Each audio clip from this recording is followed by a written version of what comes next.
Obsession ख़त्म हुई PLR session के बाद, पास्ट लाइफ रिग्रेशन के बाद।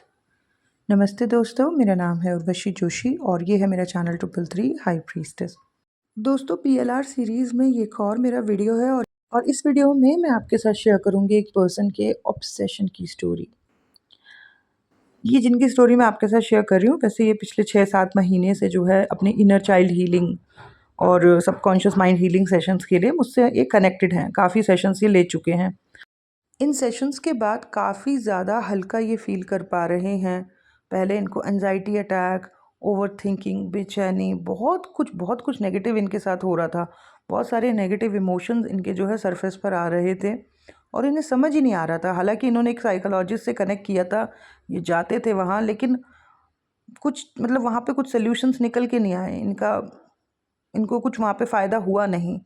उसके बाद इन्होंने मुझसे कनेक्ट किया और इन सेशंस के बाद इन्होंने फीडबैक दिया कि काफ़ी बदलाव जो है ये महसूस कर रहे हैं, काफ़ी अच्छा ये फील कर पा रहे हैं।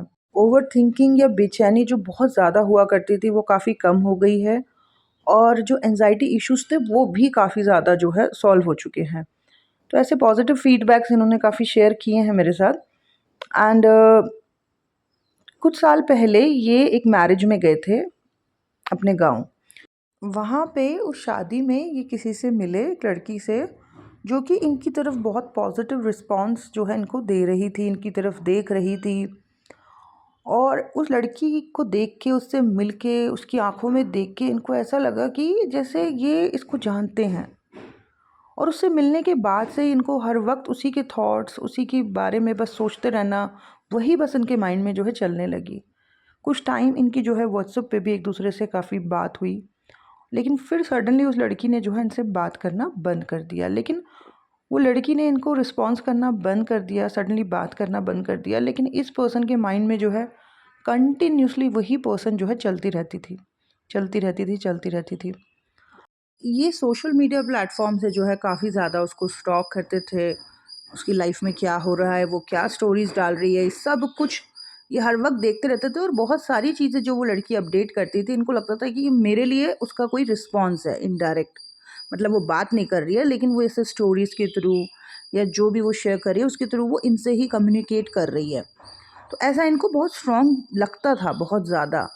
और इनको ये भी बहुत ज़्यादा फ़ील हो रहा था कि जैसे कोई कोई और इनको रिक्वेस्ट भेज रहा है सोशल मीडिया पे।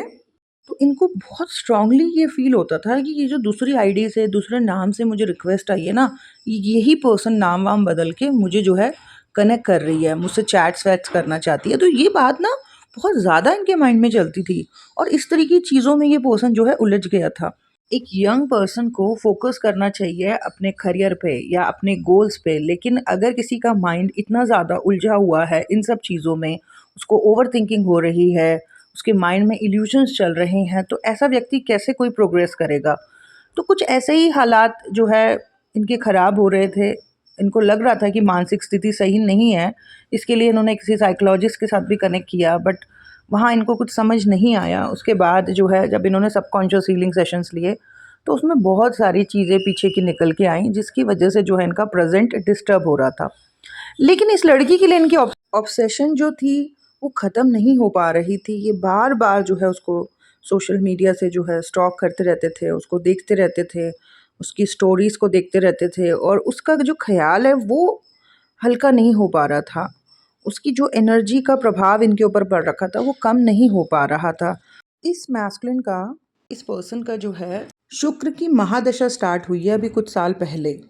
पुरुष की कुंडली में शुक्र जो है वो उसकी वाइफ को, उसकी मैरिड लाइफ को रिप्रेजेंट करता है। इस पर्सन की शुक्र की दशा स्टार्ट हुई है कुछ समय पहले। शुक्र की दशा आने के बाद ही ये इस लड़की से मिला और इस पर्सन से मिलने के बाद से ही इसको over thinking, anxiety, obsession, negativities, ये सारी चीज़ें बहुत ज़्यादा बढ़ गई।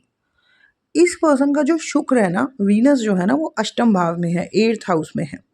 अभी 8th हाउस आपके साथ मैंने बहुत सारे लोगों के साथ शेयर किया हुआ है कि 8th हाउस किस चीज़ को रिप्रेजेंट करता है। 8th हाउस जो है वो दबी हुई चीज़ों को रिप्रेजेंट करता है। 8th हाउस जो है वो आपके सबकॉन्शियस माइंड को रिप्रेजेंट करता है, डेथ एंड रीबर्थ को रिप्रेजेंट करता है, ट्रांसफॉर्मेशन को रिप्रेजेंट करता है, स्पिरिचुअलिटी को रिप्रेजेंट करता है, कुंडलिनी शक्ति को रिप्रेजेंट करता है क्रॉनिक डिसीजेस को भी रिप्रेजेंट करता है। सडन इवेंट्स, कार्मिक अकाउंट्स और सेक्सुअल इंटीमेसीज को भी रिप्रेजेंट करता है अष्टम भाव। सो इस पर्सन की जो है अष्टम भाव की महादशा स्टार्ट हुई है। अष्टम भाव में शुक्र है और इनकी जीवन की शुक्र जब इनके जीवन में आई तो इनके जीवन का जो अंधकार है वो सरफेस पर आने लगा और उसी की वजह से इनकी मानसिक स्थिति, इवन हेल्थ भी जो है डिस्टर्ब हो रही थी बहुत ज़्यादा। लेकिन जब से इनके ये सेशन स्टार्ट हुए हैं, जब subconscious mind healing session, inner child healing, trauma releasing, ये सेशन जब से हुए हैं तब से इन्हें काफ़ी आराम है। ये पर्सन जो है माध्यम बनी, जिसकी आंखों में इन्होंने देखा और जिससे मिलने के बाद ये बड़े ऑब्सेसिव हुए, ये पर्सन जो है माध्यम बनी इस बात का कि क्योंकि उसी की वजह से इनकी सारी चीज़ें सरफेस पर आ रही थी।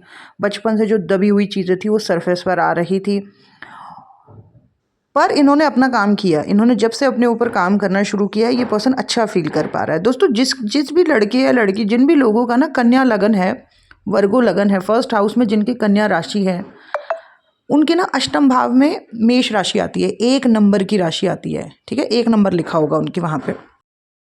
तो जिन भी लड़के लड़कियों का 1 नंबर अष्टम भाव में है ना, डेफिनेटली उनको इन चीज़ों में पहले तो यकीन आता है। ये जो ऑकल्ट साइंस है, ये जो गुप्त विद्याएं हैं, ये जो कुंडलिनी शक्ति, तंत्राज, हीलिंग, इनके ऊपर एक तो ट्रस्ट रहता है उनको। ठीक है, लेकिन ये 1 नंबर राशि जो है ना, मेष राशि जो है ना, वो एग्रेशन की राशि है। तो जिसकी भी 1 नंबर राशि जाके अष्टम भाव में बैठ जाती है ना, उसके अंदर की जो एनर्जी है ना, उसका जो अग्रेशन है ना, उसके अंदर की बहुत सी ऊर्जा जो है दबी हुई है। बहुत कुछ वो पर्सन ना एक्सप्रेस करना चाहता था या करना चाहती थी एग्रेसिवली, लेकिन वो बहुत कुछ जो उसके माइंड में चला करता था, बहुत कुछ दबा हुआ है। और अगर ऐसे पर्सन की अष्टम भाव की दशा आ जाए तो वो बहुत हाई सेक्सुअल होने लगता है या वो बहुत एग्रेसिव होने लगता है वो पर्सन। कई बारी उसके अंदर जो जो पित्त एनर्जी है, जो फायर एलिमेंट एनर्जी है, वो इतनी बढ़ जाती है कि उसको खुद ही जो है बहुत हेडेक होने लगता है, बहुत चिड़चिड़ा वो पर्सन होने लगता है, बहुत अजीब-अजीब सपने उसको आने लगते हैं, बड़ी मानसिक स्थिति बिगड़ने लगती है, अगर वो एनर्जी अगर चैनलाइज़ नहीं हो पा रही है। तो ऐसे लोगों को जो है बड़ी तकलीफ़ें होती हैं और बड़ा काम भी इन लोगों को करना पड़ता है। ये जो पर्सन जिसकी स्टोरी मैं आपके साथ शेयर कर रही हूँ, इसका भी यही है। वीनस जो है इनका एरीज़ में है, मेष राशि में है। तो जब भी मैं किसी की हीलिंग स्टार्ट करती हूँ, मैं कोशिश करती हूँ कि मैं उसका एस्ट्रोलॉजी चार्ट ज़रूर देखूँ। एस्ट्रोलॉजी चार्ट देख के ना उस पर्सन के बारे में बहुत क्लियर पिक्चर मिल जाती है कि कौन-कौन सी चीज़ें इस व्यक्ति को जो है मदद कर सकती हैं। एग्ज़ैक्ट कौन सी हीलिंग्स जो है इसके ऊपर काम करेंगी या कौन सी एस्ट्रोलॉजिकल रेमेडीज़ इसको बताई जाएँ, जिससे कि जो है इसको जल्दी इसको मतलब चीज़ें जो भी इसकी परेशानियाँ हैं वो सॉल्व हो सकें। तो ऐसे बहुत सारे लोगों का जो है मैंने चार्ट्स देखा है और हीलिंग भी करी है और बहुत अच्छा सुंदर ट्रांसफॉर्मेशन मैंने देखा है। बाकी बेसिक लेवल पे उनको डेली बेसिस पर कुछ ना कुछ पॉजिटिव चीज़ें करनी होती हैं। तो ये पर्सन जो है इस लड़की से मिलने के बाद जो है बहुत सारी चीज़ें इसकी सरफेस पर आई थी और इस पर्सन के लिए, इस फीमेल के लिए जो है इसका जो ऑब्सेशन है वो बहुत ज़्यादा बढ़ गया था, बहुत ज़्यादा। तो जब हीलिंग सेशंस हुए उसमें बहुत सी चीज़ें इनके बचपन की निकल के आईं, बहुत से दुख इनके निकल के आए, बहुत सी तकलीफ़ें इनके शरीर के अंदर ना वो सारी चीज़ें होल्ड हो रखी थी। जैसे-जैसे वो चीज़ें रिलीज़ हुई ना, उन्होंने खुद बोला कि दीदी मुझे ना बहुत हल्का फ़ील हो रहा है, मैं अच्छा फ़ील कर पा रहा हूँ। इनको समझ आया कि ये सब क्यों हो रहा था। ये सब कुछ इतनी परेशानियाँ इसलिए हुई, उस लड़की से ये ट्रिगर हुए, उस लड़की से मिलने के बाद इनकी चीज़ें सरफेस पर आईं। परेशान इसलिए थे ये इतने टाइम तक क्योंकि इनके अंदर से वो चीज़ें रिलीज़ नहीं हो पा रही थी। ठीक है ना? लेकिन जब धीरे-धीरे रिलीज़ होनी शुरू हुई तो इनको बहुत अच्छा फ़ील होना शुरू हुआ। हो रहा है, अभी भी हो रहा है, लेकिन उस लड़की के लिए जो एक अपनापन, एक ऑब्सेशन था ना, वो इतना ख़त्म नहीं हो पा रहा था।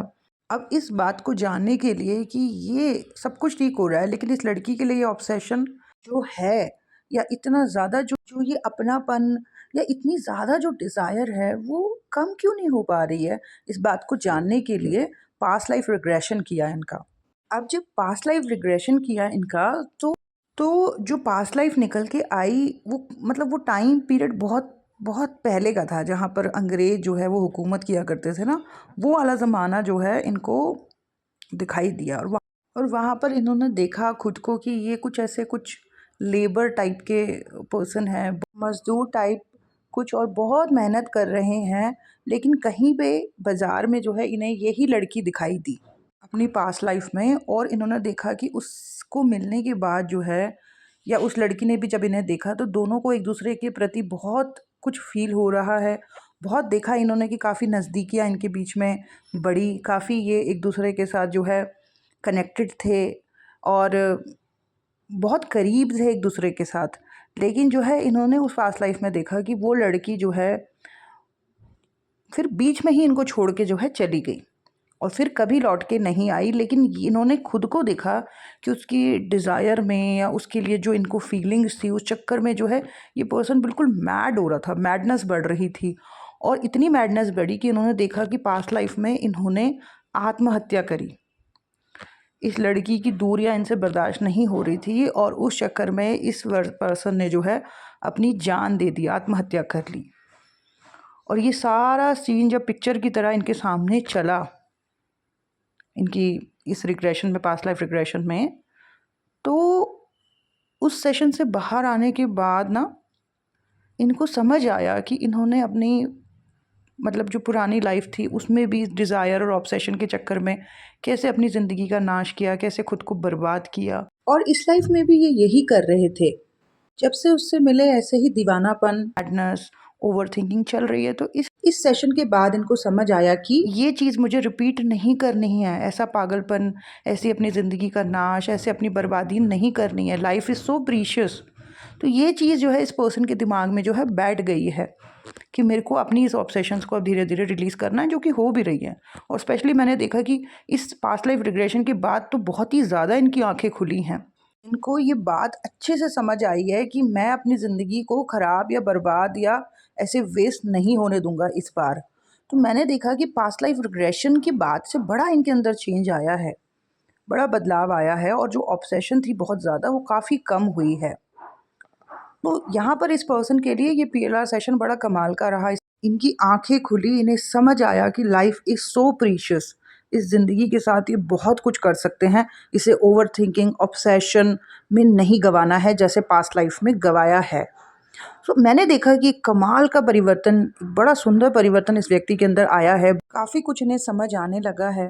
और PLR सेशन की यही खास बात है कि ये हमें बड़ी क्लैरिटी देता है। कई बार इस लाइफ में जो हम गलतियां कर रहे हैं, न जाने कितने जन्मों से वो गलतियां हम करते आए हैं, लेकिन पास्ट लाइफ रिग्रेशन करके क्या होता है, हम देख लेते हैं कि हम कौन सा पैटर्न दोबारा रिपीट कर रहे हैं और पिछले जन्मों में क्या उसके जो है नतीजे रहे हैं।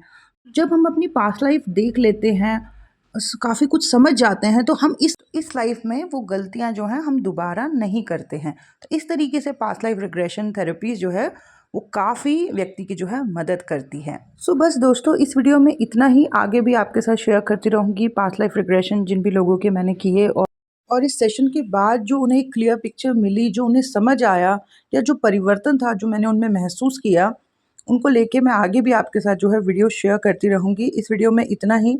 अगर आपकी लाइफ में भी कुछ ऐसा हो रहा है कि किसी से मिलके आप बहुत ऑब्सेसिव हो रखे हो, बहुत ओवर थिंकिंग होती है उस पर्सन के लिए, तो आपके लिए भी ये सेशंस बड़े कमाल के रह सकते हैं।